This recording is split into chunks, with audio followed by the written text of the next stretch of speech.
Everyone, welcome back to our YouTube channel. Here is Akan. Now I will teach you the human reproduction का आगे का topic menstrual cycle. देखो हम तो है पीडब्ल्यू की नोट यूज करने वाले हैं, तो आइए स्टार्ट करते हैं आज का लेक्चर बहुत ही खूबसूरत तरीके से। तो अभी देखो ये क्या लिखा हुआ है, ये डायग्रामेटिक रिप्रेजेंटेशन है हमारा, एक ओवरव्यू है सेक्शन कट करके ओवरी का दिखाया गया है। ठीक है, अभी देखो ओवरी में क्या क्या चीजें होती है वो देखो। सबसे पहले देखो ओवरी का डायग्राम महा इंपॉर्टेंट है एवरीवन, महा इंपॉर्टेंट है। हम जितनी इसकी तारीफ करें कि आ जाएगा एग्जाम में, महा इंपॉर्टेंट है। तो प्लीज आप लोग ऐसे लर्न बना लेना, ठीक है, बना बना के प्रैक्टिस करोगे, मोस्ट ईजीएस्ट हो जाएगा। देख रहे हो बहुत ईजी। आप 2 बार आपको क्या करना है, सबसे पहले एक बार ऐसे घुमाओ, सबसे पहले ऐसे घुमाओ, एक बार ऊंचा ले जाओ, नीचे ले जाओ, एक बार ऊंचा लेकर के जाओ, इधर लेके जाओ, फिर एक बार नीचे अब लेके जाओ। बहुत ईजी है डायग्राम एवरीवन। देखो ऐसा बना दिया। अब तुमको ब्लड वेसल्स बनाने हैं, तो एक रेड कलर से ब्लड वेसल बना दो, एक तुम्हारा पिंक कलर से ब्लड वेसल बना दो, या फिर रेड कलर से। ये देखो हमारे पास ब्लड वेसल्स बन के रेडी हो गए। ये जो बाहर की ब्लैक लाइन हमने मेंशन की है, ये हमारे पास क्या हो जाती है, ये हमारे पास देखो ये जो सेक्शन है जहाँ पे हमारा ब्लड वेसल वगैरह प्रेजेंट है, ये जो सेक्शन है ये हमारा स्टोमा वगैरह रीजन हो गया, सॉरी ये बाहर का रीजन हो गया, कॉर्टेक्स का रीजन। एंड यहाँ जहाँ पे ये चीज़ें प्रेजेंट है इसको हम स्टोमा रीजन कह देते हैं, मेडुला रीजन। ठीक है, अभी देखो क्या लिखा हुआ है यहाँ पे। सबसे पहले जो होता है ना, अब आ गया हमारा सबसे पहले बहुत सारे फॉलिकल्स होते हैं, तो ऐसे डॉट डॉट ऐसे कर दोगे रिप्रेजेंट तो भी चल जाएगा कि बहुत सारे फॉलिकल आपको देखने को मिल रहे हैं। ठीक है, ये रिप्रेजेंटेशन कर लेना। ठीक है, फॉलिकल्स के लिए तुमने ऐसा रिप्रेजेंट कर लिया। ठीक है, उसके बाद तुमको क्या करना है, अभी देखो हमने क्या करना है, फॉलिकल्स बना लिया। क्या लिखा है, प्राइमरी फॉलिकल। देखो प्राइमरी फॉलिकल में ये होता है ना कि हमारे पास क्या प्रेजेंट होता है, ये मान लो हमारे पास बहुत सारी ग्रैन्युलोसा सेल्स बाहर के किनारे ऐसे ऐसे राउंड राउंड स्ट्रक्चर में प्रेजेंट होती है। बीच में हमारे पास एक गोला से स्ट्रक्चर होता है, ब्लैक कलर से बना रही हूँ, गोला से स्ट्रक्चर होता है जिसको हम बोलते हैं प्राइमरी oocyte। क्या बोलते हैं, प्राइमरी oocyte। अब ये देखो सेकेंडरी oocyte बोल सकते हैं। तो ये देख रहे हो सेकेंडरी oocyte में क्या स्ट्रक्चर है, हमें एक खाली सा स्पेस ये मेंशन हो रहा है, व्हाइट कलर जो देख पा रहे हो, तो मैं उसको पिंक कलर से बना रही हूँ। तो जो पिंक कलर के शेड एरिया में देख पा रहे हो, ये आपका स्ट्रक्चर ना, ये एंट्रम है, ये एंट्रम बन गया। बीच में वैसे ही हमारा प्राइमरी oocyte रहता है प्रेजेंट। ये बोल सकते हो कि ये हमारे पास सेकेंडरी oocytes वगैरह, ये हमारा टर्सरी oocyte बन गया। ये देखो हमारा टर्सरी oocytes है, टर्सरी फॉलिकल है, टर्सरी फॉलिकल है, जहाँ पे जो एंट्रम पिंक कलर, हमने जो दिखाया था वो काफ़ी बड़ा हो गया है। बड़ा होने के बाद उसने क्या किया है, हमारे बीच में जो प्राइमरी oocyte था इसको इसने पूरा कवर कर लिया। क्या कर लिया, पूरा कवर कर लिया। और जब इससे भी बड़ा साइज में इंक्रीज होता है ना, तो लास्ट फेज आता है ग्राफियन फॉलिकल का, जिसमें सेल काफ़ी बड़ी हो जाती है। इसमें theca external, theca internal layer आ जाती है, काफ़ी सारी ग्रेन्युलोसा लेयर भर जाती है।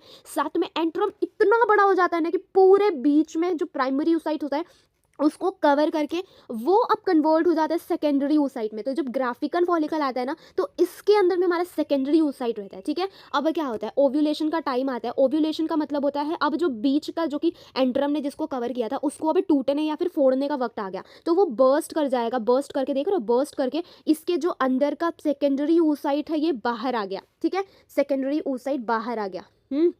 ठीक है, उसके बाद अब जो बचा ग्राफिकन फॉलिकल का बचा हुआ पार्ट को हम बोल देते हैं कॉर्पस लूटियम, जो कि इररेगुलर शेप का डायग्राम आ जाता है। एंड कॉर्पस लूटियम, एंड उसके बाद आगे भी फर्दर जो रहता है ना, कॉर्पस लूटियम कन्वर्ट हो जाता है कॉर्पस एल्बिकेंस वगैरह में। ठीक है, ठीक है, उसके बाद ये जो रहता है ना, ये क्या सिक्रीट करता है, कोई पूछे तो आपको कहना है कि ये प्रोजेस्ट्रोजॉन सिक्रीट करता है, प्रोजेस्ट्रोजन या फिर प्रोजेस्टेरॉन। ओके, तो याद रखना कि कॉर्पस लूटियम प्रोजेस्ट्रोजन सिक्रीट करवाता है। अब मेंस्ट्रुअल साइकिल देख लो, जो मेंस्ट्रुअल साइकिल का डायग्राम है बहुत प्यारा डायग्राम है, एंड ये महा इंपॉर्टेंट डायग्राम है। क्या है, महा इंपॉर्टेंट। इसके आगे आप मेंशन कर दो महा इंपॉर्टेंट डायग्राम, महा IMP diagram, most important diagram everyone. Okay, अभी देखो क्या होता है, हमने 3 चीज़ें यहाँ पे मेंशन की है। सबसे पहला पिट्यूटरी हार्मोन, पिट्यूटरी ग्लैंड में जो भी हार्मोन चीज़ें चलती है वो। दूसरे फेज में हमने ओवरी के ओवरियन हार्मोन को मेंशन किया, या ओवरी में जो भी चीज़ें चलती है, जो भी चीज़ें, जो भी हमारा इवेंट चल रहा है उसको मेंशन किया। फिर ओवरियन हार्मोन को भी हमने यहाँ पे मेंशन किया, 2 हार्मोन प्रोजेस्टेरॉन एंड एस्ट्रोजन को मेंशन किया था। उसके बाद हम यहाँ पे तीसरी चीज़ यूटेराइन इवेंट्स को नोट करने वाले हैं कि यूटरस में क्या क्या इवेंट चलते हैं इस टाइम पे। अब देखो जो मेंस्ट्रुअल साइकिल का टाइम होता है, जो मेंस्ट्रुअल साइकिल का टाइम पीरियड होता है मैक्सिमम 25 से 30 दिन का होता है।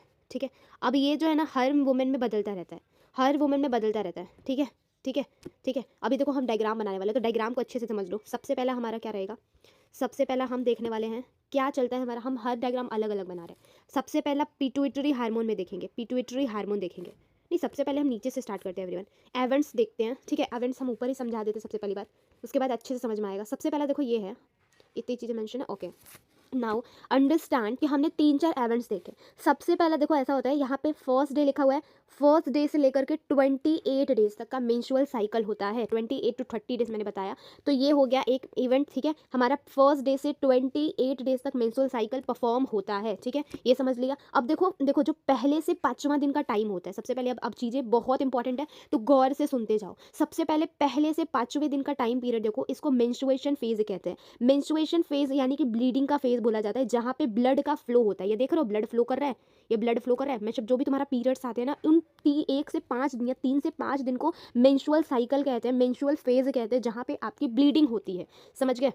अब देखो, अब 5वें से 14वें दिन तक, 5वें से 14वें या फिर 13-14 दिन में प्रोलिफरेटिव फेज होता है। अब देखो क्या हुआ, मेंस्ट्रुअल साइकिल टूटा, मेंस्ट्रुएशन की ब्लीडिंग हुई, ब्लीडिंग यानी ब्लड। अब ये कहाँ इवेंट चल रहा है, यूटेरस में। अब यूटेरस में हमारा ब्लीडिंग आखिर हुआ ही क्यों था, या ब्लड वेसल तैयार ही क्यों हुए थे। अभी देखो हमने पढ़ा था, ठीक है, ह्यूमन न्यूट्रिशन की स्टार्टिंग में यूटेराइन में, कि यूटेरस की जो वॉल होती है, यूटेरस की जो वॉल होती है इस तरीके से, यहाँ पे जो एंडोमेट्रियम होता है ना, ये काफ़ी मोटा हो जाता है, प्रिपेयर हो जाता है कि जब फर्टिलाइजेशन होगा तब बेबी यहाँ पे आके डेवलप्ड होगा। तो इस तरीके से साइकिल तैयार हो जाती है, ठीक है।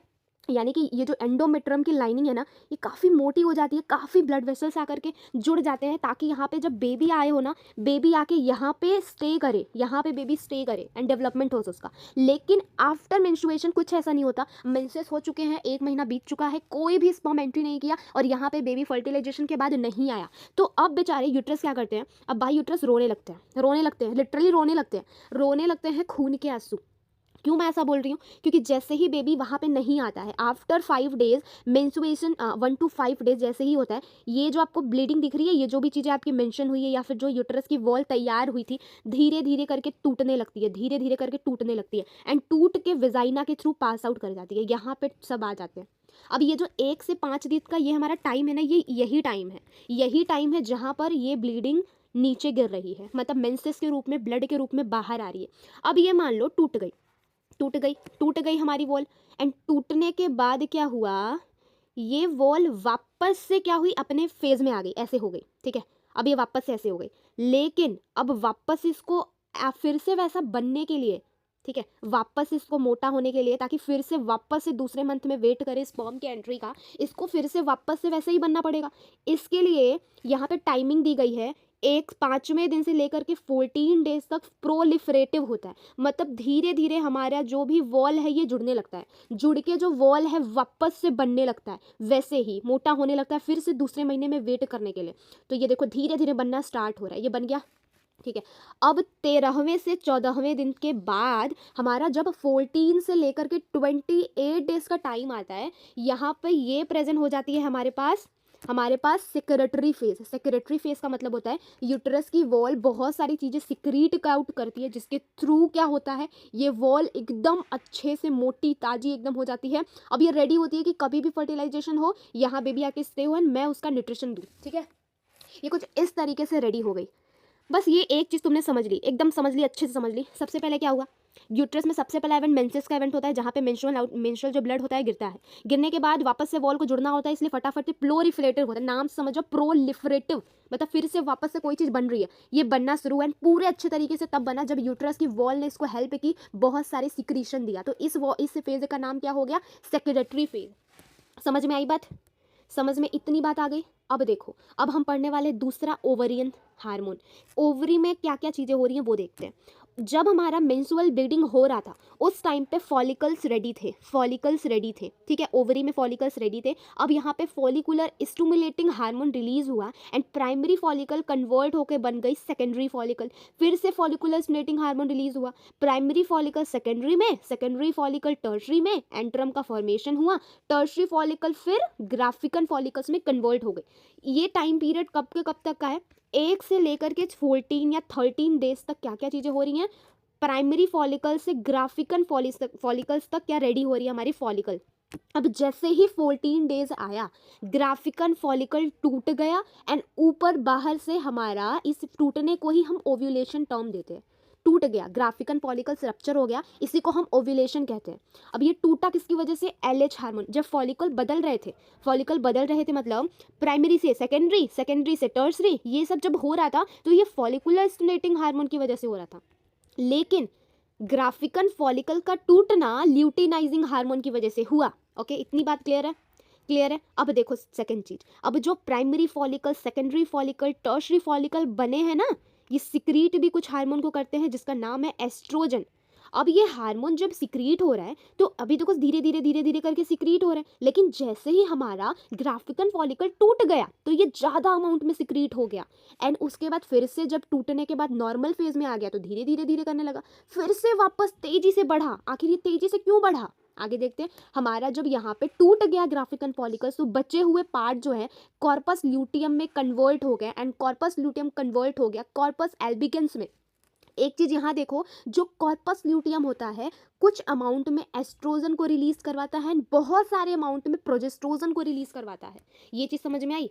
किसको किसको समझ में आई फटाफट से सेशन को लाइक कर दो, ठीक है। अभी देखो ये चीज समझ में, मैं वापस से सब कुछ क्लियर करती हूँ। देखो हुआ क्या, सबसे पहले ओवरी में क्या होता है, प्राइमरी फॉलिकल सेकेंडरी फॉलिकल में बदलता है, सेकेंडरी फॉलिकल टर्शरी फॉलिकल में बदलता है, टर्शरी फॉलिकल फिर ग्राफिकन फॉलिकल्स में बदलते हैं। किसके इन्फ्लुएंस में आके, फॉलिकुलर स्टिमुलेटिंग हार्मोन के इन्फ्लुएंस में आके। लेकिन आफ्टर 14 डेज हमारा ग्राफिकन फॉलिकल्स टूट करके रप्चर हो करके बना लेता है कॉर्पस ल्यूटियम, एंड यहाँ पे सेकेंडरी oocyte रिलीज हो जाता है। इस प्रोसेस को ओव्यूलेशन कहते हैं, ठीक है।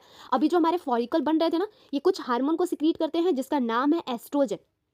ओके, अभी देखो जो एस्ट्रोजन है क्या हुआ, एस्ट्रोजन क्या हुआ, आगे मेंटेन हो रहा है मेंटेन हो रहा है, लेकिन जैसे ही टूटा ग्राफिकन फॉलिकल थोड़ा सा स्पीड में हमारा एस्ट्रोजन ज़्यादा अमाउंट में रिलीज हो गया, एंड वापस से आगे चलते चलते जब कॉर्पस ल्यूटियम बना एक बार फिर से क्या होता है, हमारा एस्ट्रोजन हार्मोन रिलीज होता है, ठीक है। समझ में आई बात? सेकंड टर्म में प्रोजेस्टेरॉन भी नॉर्मल था नॉर्मल था नॉर्मल था, लेकिन जैसे ही कॉर्पस ल्यूटियम बना ये तड़ाक से बढ़ गया। क्यों बढ़ गया? क्योंकि कॉर्पस ल्यूटियम क्या सिक्रीट करता है, बहुत ज़्यादा अमाउंट में प्रोजेस्टेरॉन एंड थोड़े अमाउंट में एस्ट्रोजन। समझे एवरीवन? ये चीज़ समझ में आई? अब धीरे धीरे करके क्या होता है, जो कॉर्पस ल्यूटियम बना है वो डीजनरेट हो जाता है एंड ऑफ द साइकिल, अगर प्रेगनेंसी कंसीव नहीं होती है तो, ठीक है। इतनी चीज़ें समझ में आई? अब देखो लास्ट हमारा फेज आता है पिट्यूटरी में क्या क्या चीज़ें होती है, ठीक है। पिट्यूटरी हार्मोन में क्या क्या चेंजेस आते हैं, ओके। अभी देखो सबसे पहले क्या होता है, पिट्यूटरी में दो गोनाडोट्रोपिन्स होते हैं, एक एलएच होता है एक एफएसएच होता है। एलएच नॉर्मल चल रहा होता है नॉर्मल चल रहा होता है, लेकिन जैसे ही ग्राफिकन फॉलिकल रप्चर होता है, उसको रप्चर कराना होता है, वैसे ही ये अपने सर्ज लेवल पे आकर के फिर से नॉर्मल हो जाता है। एफएसएच का क्या होता है, फॉलिकल स्टिमुलेटिंग हार्मोन थोड़ा सा बड़ा होता है, वैसे मैंने गलत डायग्राम बना दिया। एलएच में ये है ल्यूटिनाइजिंग हार्मोन, पहले नॉर्मल होता है, लेकिन जैसे ही इसको ग्राफिकन फॉलिकल्स को रप्चर करना होता है, ये बड़ा सर्ज लेवल पे आ जाता है, फिर नॉर्मल हो जाता है, ठीक है। सेकंड में एफएसएच होता है, जो नॉर्मल ही होता है, लेकिन थोड़ा सा इंक्रीज होता है जब ग्राफिकन फॉलिकल रप्चर होता है, फिर से ये हार्मोन अपनी नॉर्मल पोजीशन पे कैरी आउट कर जाता है। ये रहा हमारा मेंस्ट्रुअल साइकिल। अब देखो ये दो चीज़ें होती हैं, यूट्रस में जो इवेंट चलते हैं इसका नाम दूसरा होता है, जो हमारे पास ओवरी में इवेंट चलते हैं उसका नाम दूसरा होता है। इन इवेंट्स के मतलब समझ आ देते हैं, ठीक है। सबसे पहली चीज़ ये आ जाती है कि यहाँ पे लिखा है यूटेराइन इवेंट। यूट्रस में सबसे पहले क्या हुआ, मेंस्ट्रुअल साइकिल चला, इसको मेंस्ट्रुअल नाम दे दिया, मेंसेस दे दिया। अब धीरे धीरे लाइनिंग बढ़ रही है, इसको प्रोलिफरेटिव कर दिया कि वापस से बनने लगी। सेक्रेटरी फेज, क्योंकि हमारी जो यूट्रस की लाइनिंग होती है कुछ चीज़ें सिक्रीट करती है जिसकी वजह से जो लाइनिंग होती है ना यूट्रस की, ये अच्छे से डेवलप्ड होने लगती है, तो ये सिक्रेशन नाम रखा गया। ओवरियन इवेंट, ओवरी में क्या क्या चीज़ हुई, सबसे पहले फॉलिकुलर फेज आता है जिसमें फॉलिकल 14 डेज तक डेवलप्ड होते हैं, फिर ओव्यूलेटरी फेज आता है जिसमें ओव्यूलेशन होता है, फिर आता है ल्यूटियल फेज जिसमें कि कॉर्पस ल्यूटियम का फॉर्मेशन होता है। तो नाम काफ़ी सुंदर तरीके से लिखे गए हैं क्योंकि सारी चीज़ें उसी हिसाब से चल रही हैं, ठीक है। आइए पढ़ लेते हैं। मोस्टली जो मेंस्ट्रुअल साइकिल का टाइम पीरियड होता है ये 28 डेज का होता है। कितने डेज का होता है, कितने डेज का होता है, समझ गए गाइज? 28 डेज का, ठीक है। अभी देखो मेंस्ट्रुएशन का मतलब क्या होता है, यूट्रस में इवेंट चलता है जिसका नाम है मेंस्ट्रुएशन। अभी मेंस्ट्रुएशन का मतलब क्या होता है, मेंस्ट्रुएशन का मतलब होता है कि जो ब्लड होती है वो गिर रही होती है, ठीक है ठीक है। अभी अब आखिर ब्लड क्यों गिरती है भाई, बाहर क्यों आती है वजाइना के थ्रू? सबसे पहले क्या होता है, जो एंडोमेट्रियम की लाइनिंग होती है वो टूट जाती है और मेंस्ट्रुअल ब्लड के रूप में वजाइना से बाहर आती है, एंड 3 से 5 दिन तक का होता है। और ये फिक्स नहीं है, किसी वुमेन में किसी और मतलब 5 to 6 डेज का हो सकता है, किसी में वन वीक का हो सकता है, तो हर में अलग अलग होता है, ठीक है ठीक है। अब देखो ये वॉल आखिर ब्रेक क्यों होती है, तुम्हें ये तो जान लिया कि हमारी एंडोमेट्रियम ब्रेक होती है उसके बाद जाकर के बन जाता है, हमारे पास मेंस्ट्रुएशन नीचे गिर जाते हैं, लेकिन आखिर ये वॉल ब्रेक क्यों होती है? देखो कॉर्पस ल्यूटियम नहीं बना, ठीक है, प्रीवियस साइकिल में मान लो कॉर्पस ल्यूटियम नहीं है। अब जब कॉर्पस ल्यूटियम नहीं बना तो प्रोजेस्टेरॉन एस्ट्रोजन भी नहीं आएगा। प्रोजेस्टेरॉन एंड एस्ट्रोजन ही एंडोमेट्रियम को मेंटेन करता है। देखो देखो मैं बताती हूँ, प्रेगनेंसी कंसीव नहीं हुई, प्रेगनेंसी नहीं हुई प्रेगनेंसी नहीं होती तो हमने क्या पढ़ा था, कॉर्पस ल्यूटियम डीजनरेट हो जाता है। वेट, इसको रिमूव करके अच्छे समझाती हूँ। कॉर्पस ल्यूटियम देखो क्या लिखा है, when no pregnancy corpus luteum degenerate. तो यही बोला मैंने ना, यहाँ पे देखो लिखा है जब हमारे प्रेगनेंसी कंसीव नहीं होगा तो कॉर्पस ल्यूटियम टूट जाएगा, एंड कॉर्पस ल्यूटियम टूट जाएगा तो प्रोजेस्टेरॉन कहाँ से आएगा, प्रोजेस्ट्रोजन भी नहीं आएगा, एस्ट्रोजन भी नहीं आएगा। अब प्रोजेस्टेरॉन और एस्ट्रोजन नहीं आ रहे हैं तो कहाँ से एंडोमेट्रियम को मेंटेन कर पाएंगे हम, तो जब एस्ट्रोजन एंड प्रोजेस्टेरॉन एब्सेंट है तभी वॉल टूट जाती है। आई समझ में बात, कि फिर से बताऊं, फिर से बताती हूँ, ठीक है। काहे वॉल काहे बनती है, देखो कॉर्पस ल्यूटियम तब रहता है जब प्रेगनेंसी होती है ताकि वो बच्चे को इंपॉर्टेंस हार्मोन दे पाए और साथ में उसकी ग्रोथ में हेल्प कर पाए, लेकिन कॉर्पस ल्यूटियम टूट जाती है, कॉर्पस एल्बिकेंस भी टूट जाता है, कब, जब प्रेगनेंसी नहीं होती है। अंडरस्टैंड। अब प्रेगनेंसी नहीं है, कॉर्पस ल्यूटियम टूट गया, हार्मोन नहीं बनेगा, मेंस्ट्रुअल साइकिल के जो एंडोमेट्रियम की लाइनिंग है उसको मेंटेन करने के लिए प्रोजेस्टेरॉन एस्ट्रोजन चाहिए, वो मिला ही नहीं, नहीं मिला, टूट गई वॉल, टूटने के बाद मेंसेस के फॉर्म में बाहर आ गई। ठीक है, समझ में आई बात, यही होता है। ठीक है, अभी देखो सेकंड क्या है, प्रोलिफरेटिव। हमारा क्या पढ़ रहे हैं हम अभी पढ़ने वाले हैं कौन, यूट्राइन के साइकिल्स के बारे में, यूट्रस में क्या क्या चीज़ें हो रही है। सेकंड में आ जाता है मेरे पास प्रोलिफरेटिव या फिर फॉलिकुलर फेज। देखो जो प्रोलिफरेटिव है मतलब किसी चीज़ का वापस से बनना, एंड फॉलिकुलर का मतलब होता है फॉलिकल्स डेवलप्ड हो रही हैं। ठीक है, तो 6वें से 13वें दिन तक या फिर नॉट फिक्स, देखो हर किसी वुमेन में सेम साइकिल नहीं होती तो इसलिए यहाँ पे नॉट फिक्स लिखा हुआ है। ठीक है, हाँ, प्रोजेस्टेरॉन एस्ट्रोजन है नहीं, नेगेटिव फीडबैक गया एफएसएच एलएच को, क्योंकि यहाँ पर प्रेगनेंसी कंसीव नहीं हुई तो एफएसएच एंड एलएच स्लोली थोड़ा थोड़ा इंक्रीज होने लगे, तो फॉलिकुलर स्टिमुलेटिंग हार्मोन फॉलिकल्स के ग्रो को करवाते हैं, इसलिए हम यहाँ पे फॉलिकुलर फेज कहते हैं। फॉलिकल क्या करते हैं, एस्ट्रोजन सीक्रेट करते हैं, एस्ट्रोजन एंडोमेट्रियम के लाइन को बरकरार रखता है, इसीलिए प्रोलिफरेशन होता है। देखो सारे साइकिल एक दूसरे से अटैच है, यही पढ़ा हमने। सबसे पहले क्या देखा तुमने, 6वें से 13वें दिन तक क्या चलता है, प्रोलिफरेटिव या फॉलिकुलर फेज। प्रोजेस्टेरॉन एस्ट्रोजन उस टाइम पे रहता नहीं, इसलिए नेगेटिव फीडबैक जाता है एफएसएच और एलएच को, एफएसएच और एलएच धीरे धीरे बढ़ने लगते हैं तो फॉलिकल डेवलप करते हैं तो यहाँ से एस्ट्रोजन रिलीज होता है, क्योंकि फॉलिकुलर जो रहते हैं ना वो एस्ट्रोजन हार्मोन को रिलीज करवाते हैं, तो यहीं से एंडोमेट्रियम की लाइनिंग मेंटेन हो जाती है, इसी को प्रोलिफरेटिव फेज भी कहते हैं। ठीक है, तो सारी चीज़ें एक दूसरे से अटैच होती है। तीसरा फेज ओव्यूलेटरी फेज, 14 डेज में ओव्यूलेटरी फेज होता है, जब ओव्यूलेशन होता है सेकेंडरी ओसाइट बाहर आता है। ठीक है, तो ग्राफिकन फॉलिकल्स काफ़ी बड़ा हो जाता है, एंड्रम रिलीज हो जाता है, ग्राफिकन फॉलिकल हाईएस्ट एस्ट्रोजन को रिलीज करवाता है, एस्ट्रोजन अपने पीक पे होता है, एलएच अपने पीक पे होता है, ग्राफिकन फॉलिकल का एलएच जब पीक पे होता है तो यहाँ पे जो रहता है ना हमारा रप्चर हो जाता है ग्राफिकन फॉलिकल, एंड एस्ट्रोजन क्या करवाता है, ओव्यूलेशन करा देता है। देखो एस्ट्रोजन पीक पे हुआ, एलएच एफएसएच पीक पे हुए, सर्ज्ड हो गया एलएच, पीएच क्या हुआ, सर्ज्ड, एलएच जो है हमारा सर्ज्ड हो गया, उसके बाद हमारा ग्राफिकन फॉलिकल रप्चर्ड हो गया। ठीक है, एंड ओव्यूलेशन हो गया, एंड ओव्यूलेटरी फेज बन गया। समझ में आई बात। अब चौथा फेज आता है सेक्रेटरी फेज या फिर ल्यूटियल फेज। ग्राफिकल रप्चर हो गया, एलएच जो रहता है कॉर्पस ल्यूटियम बना लिया। ठीक है, कॉर्पस ल्यूटियम प्रोजेस्टेरॉन भी रिलीज करवाता है, एस्ट्रोजन भी रिलीज करवाता है, दोनों पीक पे आ गए। अब एंडोमेट्रियम की लाइनिंग को कौन मेंटेन करता है, प्रोजेस्टेरॉन एंड एस्ट्रोजन करता है। अब यही मेंटेन करने के बाद सपोर्ट करता है प्रेगनेंसी को, एंड इसीलिए सेक्रेटरी फेज आ गया। ठीक है, कि एंडोमेट्रियम सही तरीके से बढ़ती चली जाए।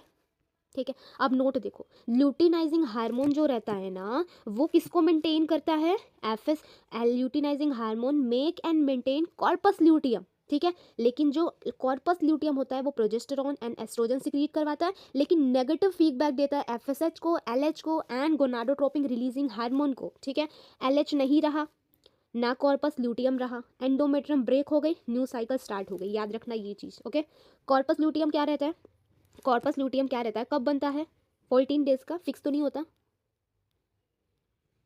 ओके चलो, अभी जब हमें ओव्यूलेशन का डे फाइंड आउट करना पड़ता है तो एक छोटा सा अच्छा सा एग्जांपल है, number of day of menstrual cycle -14।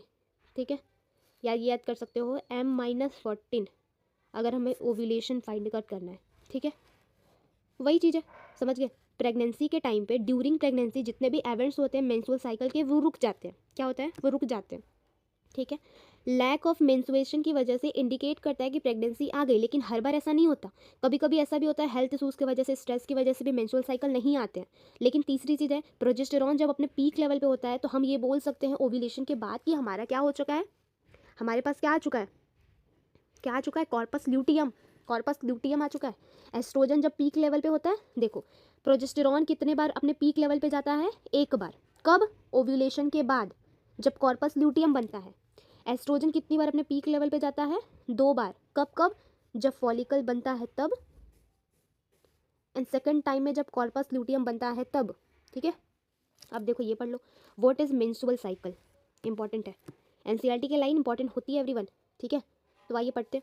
The reproductive event, well थोड़ा बड़ा करते हैं। द रिप्रोडक्टिव, देखो the reproductive cycle in female pyramids में, जैसे मंकी में, एप्स में, ह्यूमन बींग्स में जो भी रिप्रोडक्टिव एवेंट साइकिल चलते हैं उसको ही मेंस्ट्रुअल साइकिल कहते हैं, ठीक है, मेंस्ट्रुअल साइकिल कहते हैं, ठीक है। The first menstruation begin at puberty, first menstruation puberty में जो भी आता है उसका नाम क्या रखते हैं हम, क्या रखते हैं, मीनार्च, क्या बोलते हैं उसको, क्या बोलते हैं उसको, मीनार्च बोलते हैं, ठीक है। अब देखो क्या लिखा हुआ है, in human female menstruation is repeated at the average interval of time 28 से 29 डेज में, 28 से 29 डेज के बाद मेंस्ट्रुअल साइकिल हमेशा रिपीट करते रहते हैं, ठीक है, ठीक है। एंड क्या लिखा है, and the cycle of event starting from one menstruation till the next one is, इसको भी मेंस्ट्रुअल साइकिल कहते हैं। तो ये हमारा एक डेफिनेशन हो जाता है, जो एक ओवम है ना ओव्यूलेशन के टाइम पे, मतलब देखो एक मेंस्ट्रुअल साइकिल जब कंप्लीट होता है 28 डेज का जो मेंस्ट्रुअल साइकिल कंप्लीट होता है ना, उसमें एक ओवम या ओवरी रिलीज, सॉरी एक ओवम रिलीज होता है या एक ओवम बनता है, एक ओवम रिलीज होता है, ठीक है, ठीक है, ऑफ ईच मेंस्ट्रुअल साइकिल, ठीक है। Sorry, the major events of menstrual cycles are shown in, इतना जो अभी हमने पढ़ा, ठीक है, अभी डायग्राम भी देखेंगे। This cycle start with the menstrual phase, सबसे पहले साइकिल स्टार्ट होती है हमारी मेंस्ट्रुएशनल फेज से। मेंस्ट्रुअल फेज का मतलब होता है जब ब्लीडिंग स्टार्ट हो जाती है, ब्लीडिंग स्टार्ट हो जाती है तो हमारी साइकिल भी स्टार्ट हो जाती है, सबसे पहली साइकिल। व्हेन मेंस्ट्रुएशनल फ्लो अकर, कब, लास्ट 3 से 5 डेज तक चलता है। जो मेंस्ट्रुअल फ्लो होता है ना उसके रिजल्ट में हमारा एंड क्यों होता है, जब एंडोमेट्रियम ब्रेकडाउन होता है, यूट्रस की लाइनिंग ब्रेकडाउन होती है, उसमें साथ ब्लड वेसल ब्रेकडाउन होते हैं, तो लिक्विड के फॉर्म में वो बाहर वेजाइना के थ्रू बाहर आ जाता है, ठीक है। अब मेंस्ट्रुएशन ओनली अकर जब हमारा रिलीज्ड ओवम फर्टाइल नहीं होता, अगर फर्टाइल हो जाएगा तो बेबी आ जाएगा, ठीक है। लैक ऑफ, क्या लिखा है, थोड़ा सा साइज कम करते हैं, क्या लिखा है, lack of menstruation may be indicate of pregnancy, अगर मेंस्ट्रुएशन नहीं आ रहा है तो हम ये बोल सकते हैं कि प्रेगनेंसी है, लेकिन हर बार ऐसा नहीं होता, क्योंकि ये तब भी हो सकता है जब आपको मान लो कोई बीमारी है, या फिर अगर आपको स्ट्रेस है बहुत ज़्यादा, या आपकी हेल्थ अच्छी नहीं है, या फिर कुछ भी कारण हो सकता है इसका, ठीक है। The menstrual phase is followed by, अब मेंस्ट्रुएशनल फेज के बाद क्या आता है, फॉलिकुलर फेज आता है, जिसमें फॉलिकल का डेवलपमेंट होता है। ड्यूरिंग दीज फेजेस, इस फेज में क्या होता है, ठीक है, इस फेज में क्या होता है, देखो इसकी वजह से भी हो सकता है, सम अदर रीजन भी हो सकता है, तो याद रखना ये चीज़, ठीक है। क्या लिखा है यहाँ पे, फॉलिकुलर फेज में आता है ना, फॉलिकल्स डेवलप्ड होते हैं, सबसे पहले प्राइमरी फॉलिकल कन्वर्ट होता है ग्राफिकन फॉलिकल्स से, ठीक है, उतने दूर का रीजन, ठीक है। Convert fully mature Graafian follicles में कन्वर्ट होता है। साइमल्टेनियसली जो एंडोमेट्रियम की लाइनिंग होती है यूट्रस की, वो रीजनरेट होती है ना, इसी फेज में हम इसको प्रोलिफरेटिव फेज भी कहते हैं, ठीक है। ये जो चेंजेस होते हैं यूट्रस में ना, ओवरियन यूट्रस में, ये इन्फ्लुएंस्ड होते हैं level of and pituitary and ovarian hormone की वजह से। अब देखो जो सिक्रीशंस होता है गोनाडोट्रोपिन का, गोनाडोट्रोपिन का मतलब होता है एलएच और एफएसएच का जब सिक्रीशन होता है तो इसकी वजह से ही फॉलिकुलर फेज होता है, यानी फॉलिकल्स एलएच और एफएसएच की वजह से ही डेवलप्ड होते हैं, ठीक है। फॉलिकुलर फेज डेवलप्ड होता है, सिक्रीशन भी होता है एस्ट्रोजन का, जिसकी वजह से ग्रोइंग फॉलिकल बढ़ते चले जाते हैं, ठीक है। एलएच एंड एफएसएच जब अपने पीक लेवल पे होते हैं at the middle of the cycle 14 days में लगभग, तो ये होता है कि जो हमारे रैपिड सिक्रेशन होता है एलएच का, तो इसकी वजह से ओव्यूलेशन होता है, ओवम जो रहता है वो रिलीज हो जाता है। कब रिलीज होता है, जब एलएच जो रहता है अपने सर्च लेवल पे होता है, ठीक है, ठीक है।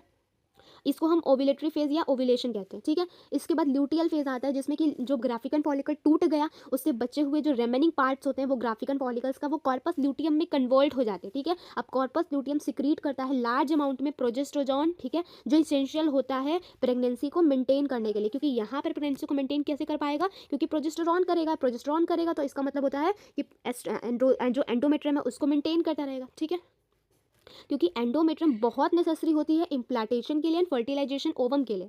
अदर इवेंट्स ऑफ प्रेगनेंसी के लिए एंडोमेट्रियम बहुत इंपॉर्टेंट होती है। तो प्रेगनेंसी के टाइम पे ऐसा होता है कि जितने भी मेंस्ट्रुअल साइकिल्स के इवेंट होते हैं वो स्टॉप हो जाते हैं, वहाँ पे मेंस्ट्रुअल साइकिल नहीं होता, मतलब 9 मंथ में नहीं होता। एब्सेंट ऑफ फर्टिलाइजेशन की वजह से कॉर्पस ल्यूटियम डीजनरेट हो जाते हैं। अगर फर्टिलाइजेशन इन टाइम पे नहीं होगा तो कॉर्पस ल्यूटियम डीजनरेट हो जाएगा, और कॉर्पस ल्यूटियम डीजनरेट हो जाएगा तो मेंस्ट्रुअल साइकिल वापस से शुरू हो जाएगा, क्योंकि नई साइकिल स्टार्ट हो जाएगी, क्योंकि जो हमारे पास जो कॉर्पस ल्यूटियम होता है प्रोजेस्ट्रोजन एंड एस्ट्रोजन रिलीज करता है, जो कि एंडोमेट्रियम को बरकरार रखता है, लेकिन एंडोमेट्रियम रहेगा ही नहीं, एंडोमेट्रियम टूट जाएगा तो मेंस्ट्रुअल साइकिल वापस से स्टार्ट हो जाएगा, ठीक है।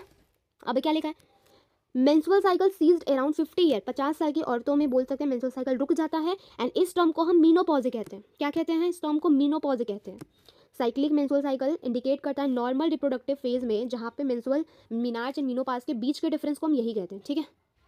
ये पढ़ लेना, ठीक है, किस तरीके से आप हाइजीनिक रह सकते हो। एंड लास्ट हमारे पास यही बचता है, इस साइकिल को देख लो। सबसे पहले पिट्यूटरी हार्मोन को देखो, ठीक है, एफएसएच अपने नॉर्मल पोजीशन में, जैसे ग्राफिकन फॉलिकल बनता है ये एक बार सॉस जाता है फिर नॉर्मल हो जाता है।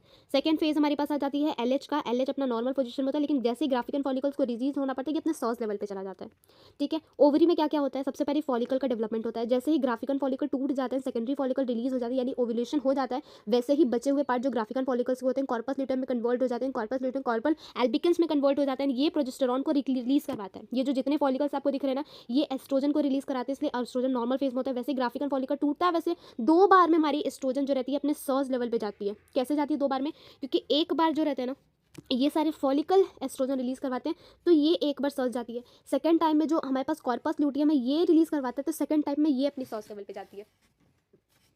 ओके, थर्ड देखो प्रोजेस्टेरॉन को। प्रोजेस्टेरॉन क्या कर रहा है, एक बार सॉस लेवल पे अपने जाता है। क्यों जाता है, क्योंकि कॉर्पस ल्यूटियम क्या करवाता है, प्रोजेस्टेरॉन सिक्रीट करवाता है, ठीक है। अब यूटेराइन एविडेंस देख लो। सबसे पहले 1 से 5वें या 3 से 5वें दिन में मेंसेस चलते हैं, मतलब ब्लीडिंग होती है, इसको मेंस्ट्रुएशन कहते हैं। फिर फॉलिकल धीरे धीरे डेवलप्ड होने लगते हैं, इसको हम प्रोलिफरेटिव फेज कहते हैं। फिर फॉलिकल में काफ़ी यूटेराइन सिक्रीशंस होते हैं, तब इसको हम सेक्रेटरी फेज कहने लगते हैं, ठीक है। ठीक है, समझ में आई बात, समझ में आई बात, ठीक है। तो आइए मिलते हैं नेक्स्ट लेक्चर में, बहुत अच्छे तरीके से लेक्चर को कंप्लीट करते हुए। अगर आपको वीडियो पसंद आता है तो प्यारे से कमेंट करके लाइक बटन पर क्लिक कर दीजिएगा। Thank you,